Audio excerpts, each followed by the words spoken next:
So the Jets, they made a change at quarterback this week, but they still came up short on Sunday as they fell to the Ravens 23-10 in Baltimore. So let's talk about Gang Green. We're going to do it with the executive producer of the Maggie and Perloff show on the Infinity Sports Network. He is also a host with WFAN. It's my guy. EJ Stewart joins me now. EJ, how are you doing after this latest Jets loss? I mean, it's more of the same, right? Again, another just loss, another losing season, and a lot of much of the same. We had a different quarterback out there thinking there would be a different result. Unfortunately, Jets still lose, so here we are again. Here we are again. But this was an interesting game because it felt like a tale of two halves to me, EJ, where the Jets, they actually looked, and dare I say this, pretty dominant in the first half, but they only led 7-3 at halftime. Then they only scored 3 points in the second half. So what did you like about what you saw from Gang Green in the first half, and where did it go wrong for them in the second half?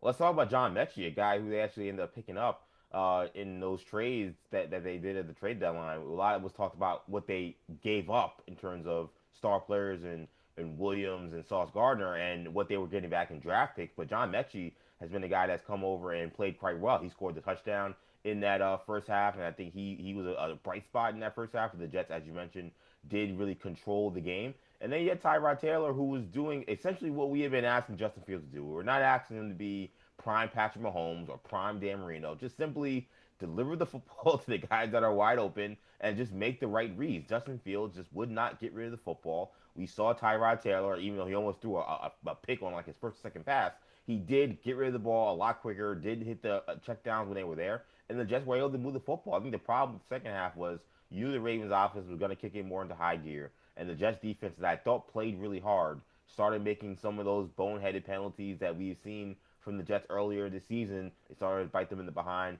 in the second half.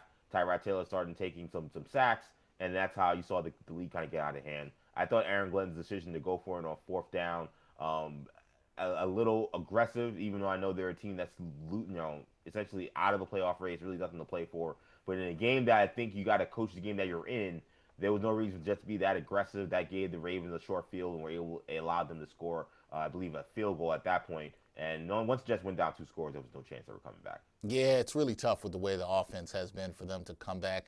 I'm with you. You like the aggressiveness, but you wonder, did that sort of take your team out of the game with the way the offense is going? Now, look, you mentioned Tyrod Taylor, who, when you look at what he did in this game, right, threw for 178 yards and a score to go along with a pick in Baltimore. Do you have any more thoughts on his performance overall? And I guess I'll ask in this, like, how did the offense look with him under center in comparison to Justin Fields? What did you think about that? Well, it looked more like a real NFL offense, right? I mean, like, wow, a quarterback can drop back to make a pass and deliver the football to a wide receiver or a tight end or a running back, and that guy can go out there and make a play. So, in many ways, it looked a little more professional than the Jets have looked, quite frankly, outside of the Cincinnati blip we saw where Justin Fields had the best game of his maybe of his career. Outside of that, it looked like a real NFL offense for the most part. The problem was the Jets just aren't able to really, consistently create explosive plays. And when you're constantly trying to get points and score touchdowns by 1,000 paper cuts as opposed to some big gashing, big explosive plays, it's going to make things difficult. And the Jets, because they don't have that explosive ability, weren't able to score touchdowns. I thought Brees Hall, it seemed like he tried to put team ones back in the fourth quarter. He had that costly fumble. I do wonder what happens if he's able to get into the end zone on that drive, and maybe you got a different game. But Brees has had a problem with fumbles. We saw it come up here on Sunday, and that was a courtesy for the Jets. But in terms of Tyrod Taylor, I think the offense looked better, but he at the end of the day, he's still an average quarterback. At the end of the day, he's still probably a backup in this league. So in order for the Jets to really see what a Tanner Angstrom offense and what the vision of Aaron Glenn wants to do with the Jets offense come to fruition, it's not going to happen as long as they're trotting out the Tyrod Taylors and Justin Fields of the world. No, that is understood for the Jets offense. Did look a little bit better, but still a ways to go. Now, you also mentioned the defense, EJ. They did play well for majority of this game. I talked about this in the first half.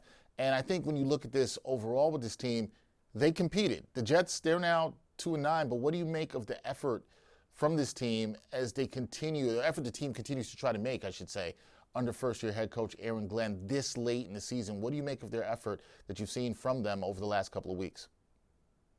Yeah, I think that's the one thing you probably hold on to right now. I want to caution that we do have essentially another month or so of this season, so the Jets have plenty of time to quiet quit, loud quit, however they want to quit.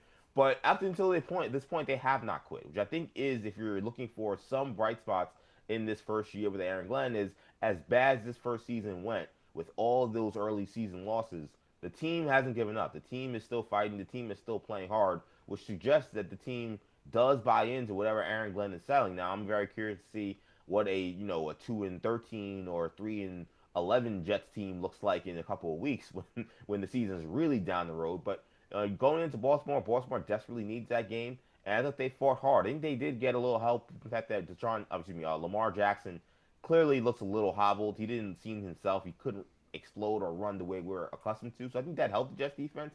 But they played with confidence. They played with physicality, and they showed up in a way that I think that Aaron Glenn would be proud of. So if you're taking something away from this stretch of games we've seen from the Jets where they've won a couple, they've competed, is that this is not a team that's putting under Aaron Glenn. And you got to hope that with a better roster and maybe some young talent next year, that you'll see a team that's more competitive consistently. That is the hope for the New York Jets. And you're right, they have been competing. That is a positive sign if you want a takeaway following another Jets loss as they dropped to 2-9 on the season. They fell to the Ravens in Baltimore 23-10 on Sunday. That is EJ Stewart. Check him out. Executive producer of the Maggie and Perloff Show on the Infinity Sports Network. Also a host on WFAN, doing great work there. EJ, I wish we talked more after wins. That does not happen for us a lot this season, but always good to talk some Jets football with you, my friend. Win, lose, or draw, always happy to talk with Dex. Good to see you, man. Thank you. Anytime.